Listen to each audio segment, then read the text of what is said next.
conférence qu'a organisée aujourd'hui l'ACP Valdoise sur le thème de la qualité dans le roman, qualité d'expression française. Je profite de l'occasion pour te faire parler un petit peu. Toi qui parles toujours des autres, en tant que journaliste, je vais essayer de te faire parler de toi-même, mais cette fois-ci en tant que romancier. D'abord, est-ce que tu peux nous retracer en quelques petits mots ton itinéraire? Comment tu es arrivé d'abord au journalisme, puis après à l'écriture de romans, de livres? Ben, je te remercie pour l'interview. Moi, depuis toujours, depuis que j'étais, disons, au collège, j'aimais l'écriture. Je lisais beaucoup. La lecture, c'était ma grande passion. Bon, plus tard, donc, j'ai toujours souhaité faire de l'enseignement, notamment de la langue française, ce qui s'était concrétisé plus tard, puisque j'ai fait des études de lettres. Après les études de lettres, donc sanctionnées par un diplôme supérieur de littérature, j'ai enseigné pendant quelques temps dans un lycée dans le sud d'Algérie, à Gardaïa. Mais en même temps, je faisais correspondant de presse, notamment à l'époque d'Alger républicain, du journal Le Pays, à sa naissance. Et plus tard, j'ai complètement abandonné l'enseignement par rapport à des problèmes que tout le monde connaît, surtout ceux qui enseignent les langues. Il y avait une régression totale et un système éducatif qui n'était pas du tout performant, donc ça a découragé. Donc j'ai opté pour le journalisme. Depuis donc, j'ai collaboré, j'ai continué à collaborer avec Alger républicain jusqu'à qu'il ait disparu. Et après, c'était le journal Le Pays. Le journal Le Pays, j'étais chef de rubrique culturelle. Qu'est-ce que j'allais dire encore? Voilà, donc après le journalisme, tu t'es mis à écrire, à mon avis, tu as commencé à écrire depuis bien avant ce journal. En 2000, tu as publié Demain la mémoire, où sous-titré Chronique sur l'Algérie massacrée. Un peu fort comme titre. Oui, trop fort. Massacré. Enfin, je ne sais pas s'il est fort, parce que, je ne sais pas si tu te rappelles, moi-même je suis venu en France en 1994.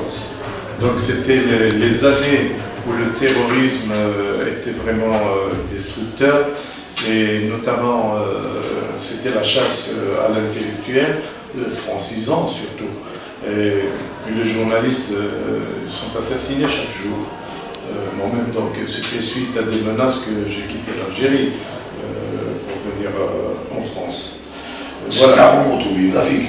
C'est pas un roman, c'est oui, si tu veux. Mais c'est bien spécifié, c'était des chroniques. C'est une sorte de narration de scènes vécues. Ça a rapport, bien sûr, à mon vécu du journalisme, mais par rapport aussi au vécu ou au destin de certains de mes confrères et amis, auxquels d'ailleurs j'ai dédié ce livre.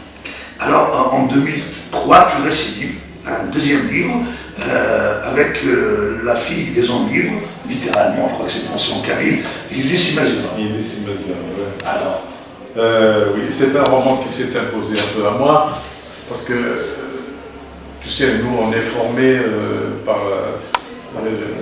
la littérature de nos aînés, les anciens qui décrivaient la société kabyle à l'époque coloniale. Donc, nous qui n'avons pas connu cette époque, on veut décrire un peu l'Algérie indépendante.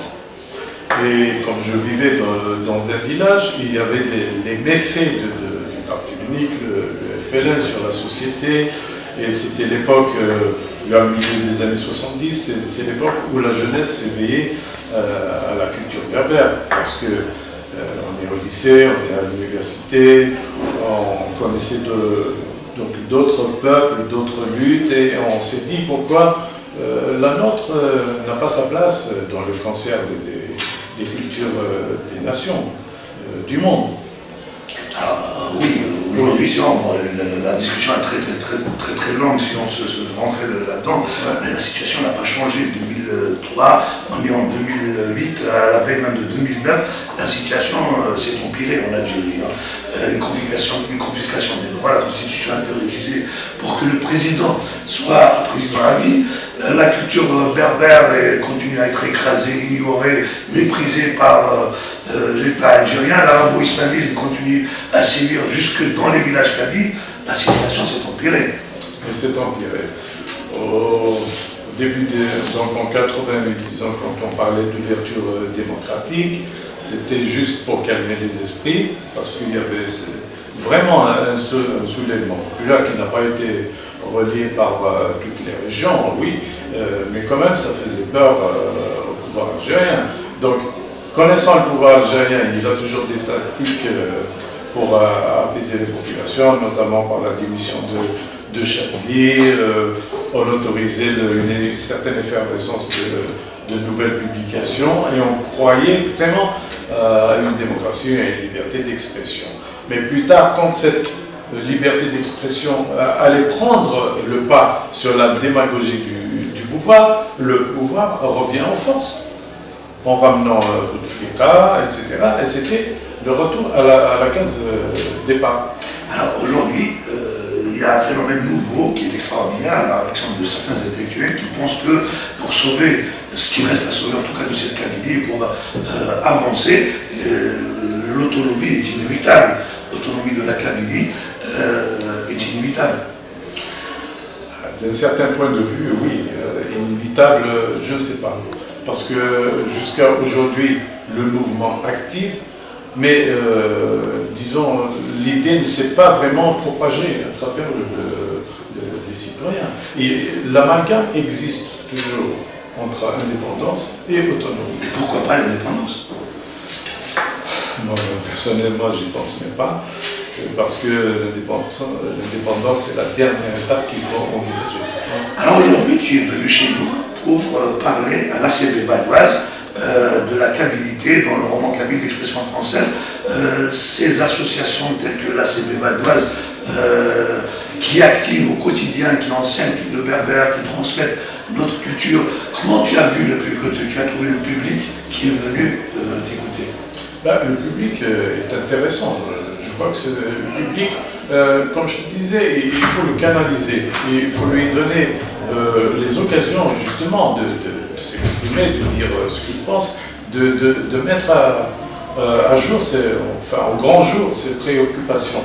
C'est ce qui s'est passé tout à l'heure. On voit que tout le monde a cette qualité dans son cœur et il se sent bien exprimé.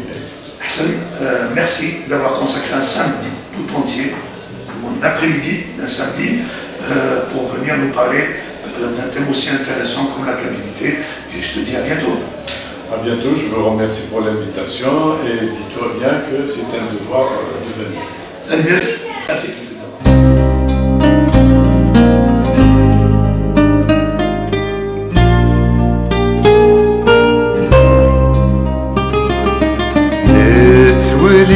كنت ذمتك لي لمستك